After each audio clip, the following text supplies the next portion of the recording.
I want you guys to help me get to the final so that I can beat you, so that I can win. Can you do that for me? That's what Nani's saying. Nani's gonna lose this elimination, and my dreams of her wedding is just going out the door for the 50th time. It's their business, it's their relationship. And then there's that person who's like, you know what, I'm gonna say what everybody else is thinking because I have to voice my opinion. How iconic would it be if the team that never made it to the final won the final?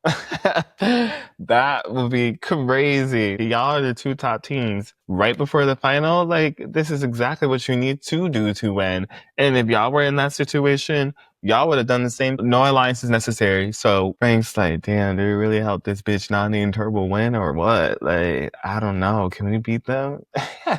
No, it's tone, it's deliberate, body language, facial expressions, all of those things, Shane. Okay, just remember that. Yeah. Welcome back to Pure Mayhem, where we review, react, to recap to all your favorite TV shows. I'm your host, Mikey Balboa, and we're back with a brand new video, The Challenge All-Stars Rivals, episode 10, okay? This is the episode before the finale. Tonight, we're going to find out who is making it to the final. So let's get right into it.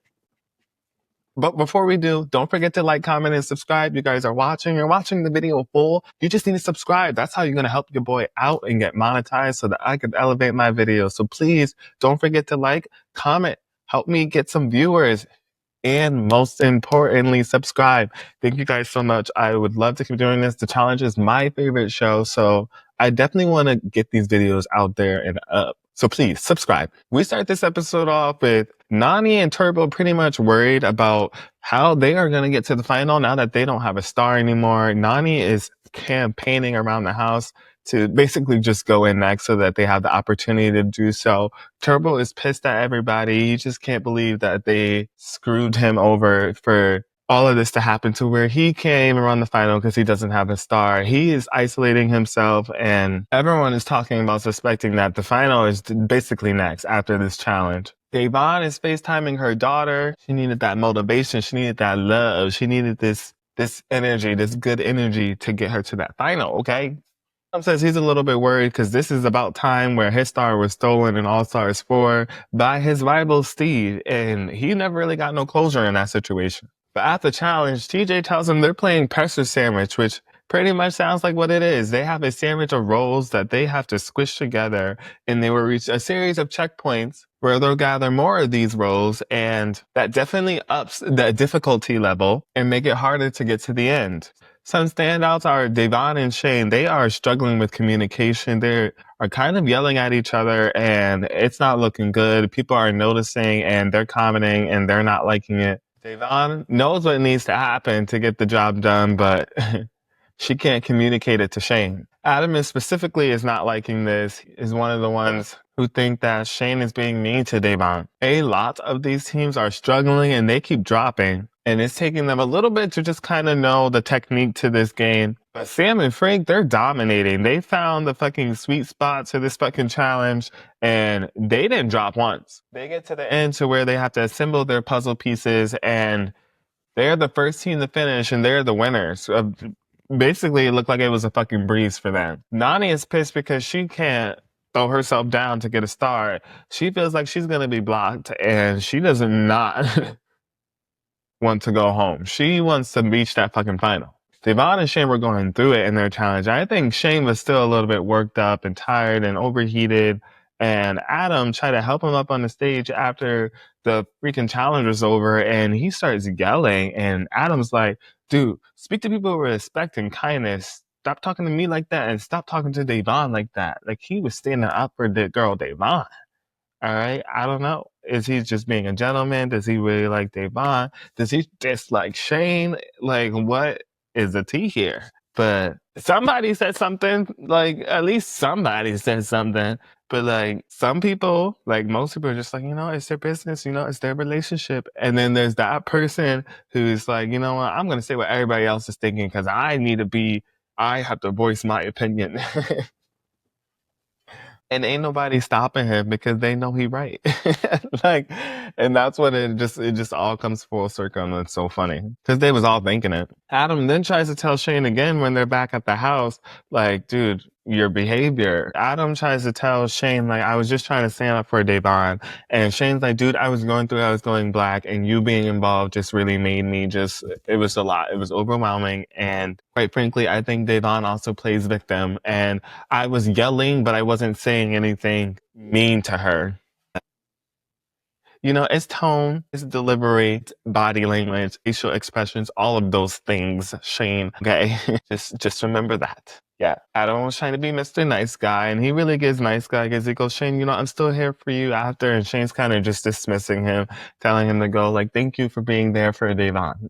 Like, what do you want him to say? Nani is campaigning around the house. She's like, send us and send us and the opportunity to get my star. Basically, I want you guys to help me get to the final so that I can beat you, so that I can win. Can you do that for me?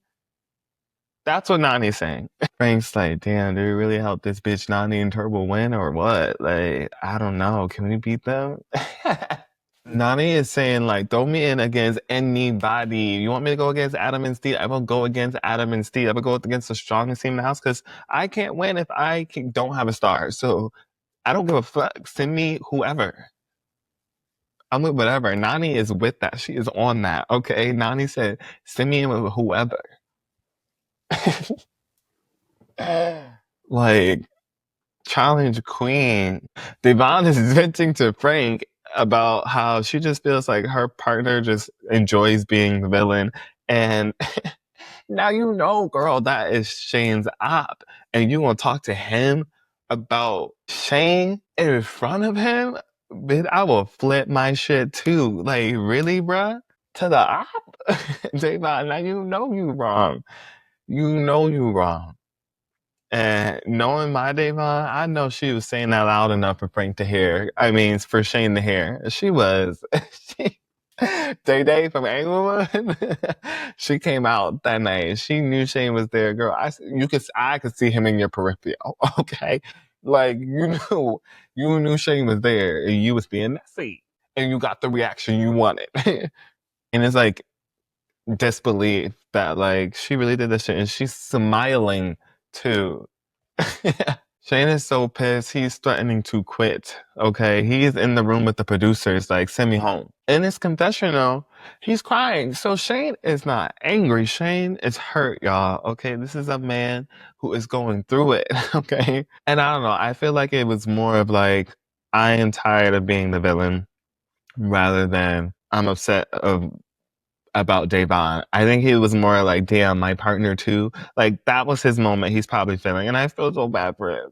But he decides to stay, and he has a conversation with Devon. And she's like, dude, you be doing this, this, and that, and blaming and not letting me speak. And the communication, we need to come up with something. And they decide to come up with a code word that when that limit is reached or it gets there, you use that code word and you're supposed to whoop.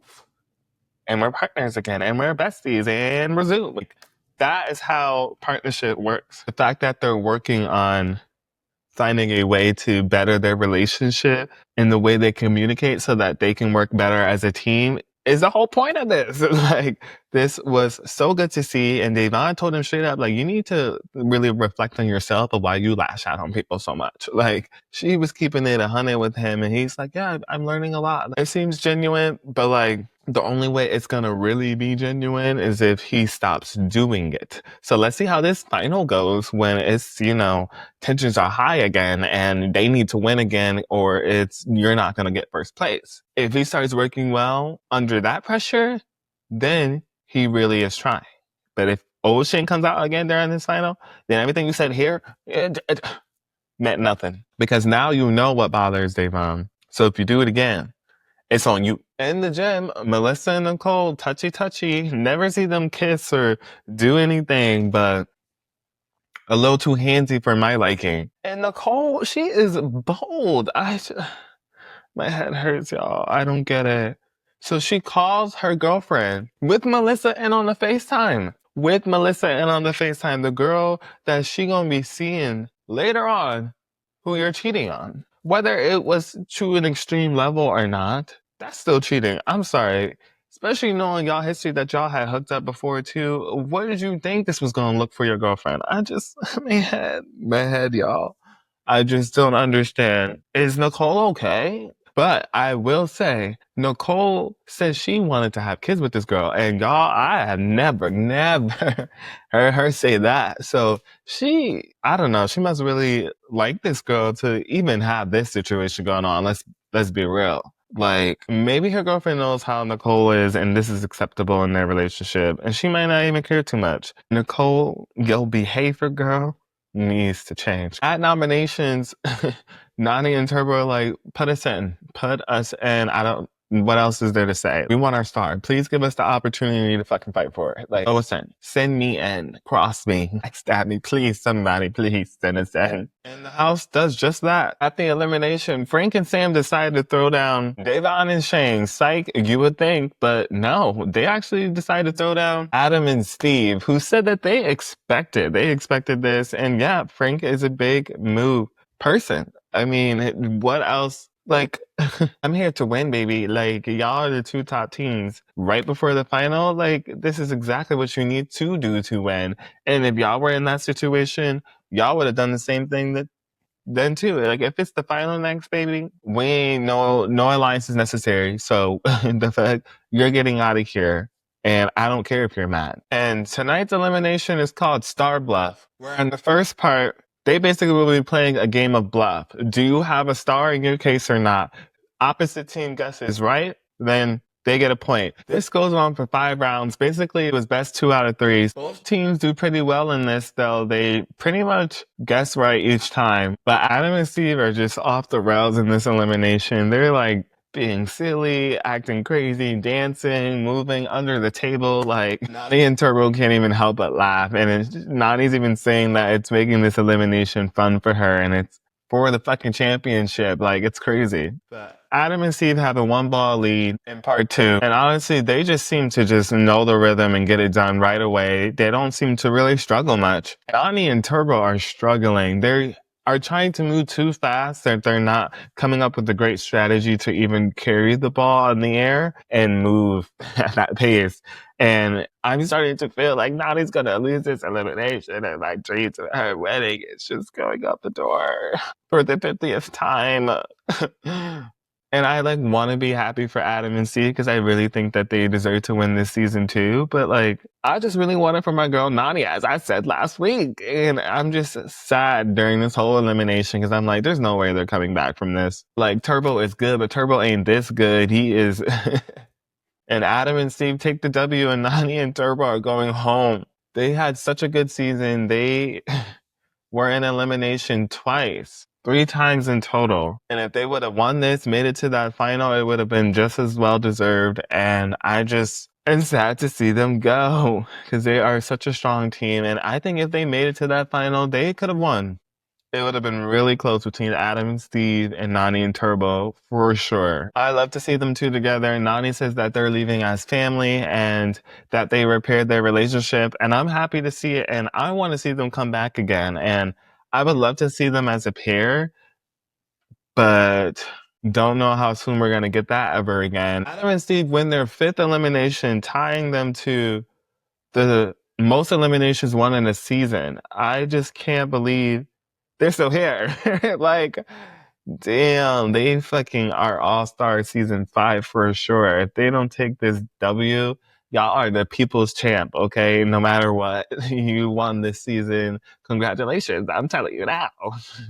I'm sure what challenger is not going to say the same? What challenge fan ain't going to say the same thing? Okay, I'll wait. And it's not just discrediting, cut that. I don't want to sound like I'm discrediting the other winners if it's not them. But basically, I mean, they deserve to be in that final and the chance to win. Okay, that's the conclusion. And this is a win-win for Frank and Sam. You got a strong team out of this game, and Frank is just so happy. He's just like, I'm so happy my goal paid off. I'm making myself 1 step closer to winning that fucking final and being a 2-time champion. And honestly, I think if Frank came back often, he would have won 1 more time, minimum. Okay? In the end, TJ tells the final 4 teams that they made the final. Now, this is Devon's first final, and maybe Shane's. Has Shane made the final before? Didn't make it in Invasions. Didn't make it in Final Reckoning. That season he was wearing that bandana, he went home early. I don't think Shane's made it to the final, but how iconic would it be if the team that never made it to the final won the final? That would be crazy. And honestly, I'm rooting for Devon, so I would love that for her, especially because she took a big break and she fucking killed Final Reckoning. I don't care what nobody say. I was rooting for her and Jose. And she came back and did it again on World of Worlds 1. Yeah, World of Worlds 1. Her and Bear was them up because send them home. And with that, that has been episode 10 of the Challenge All Stars Rivals. The final is next, and I don't know who will win. It's either going to be between Frank and Sam, Adam and Steve, and Devon and Shane, because Melissa and Nicole, they just can't get their shit together. They're both just like not good at puzzles if it comes down to it. And the rest of the teams are pretty decent. So I think that's what's going to hold Melissa and Nicole back. I feel like Devon and Shane are going to be mid. If they can get a heads up with like more time, they can level out the playing field. But I'm not really sure in their endurance level. Same thing when it comes to Sam. So I feel like Frank is going to be held back a bit, but maybe not a lot. And Adam and Steve are just going to just fly by. If they just don't make any mistakes, they should dominate this final. But you never know with the challenge. With that, don't forget to like, comment, and subscribe, and have a good night.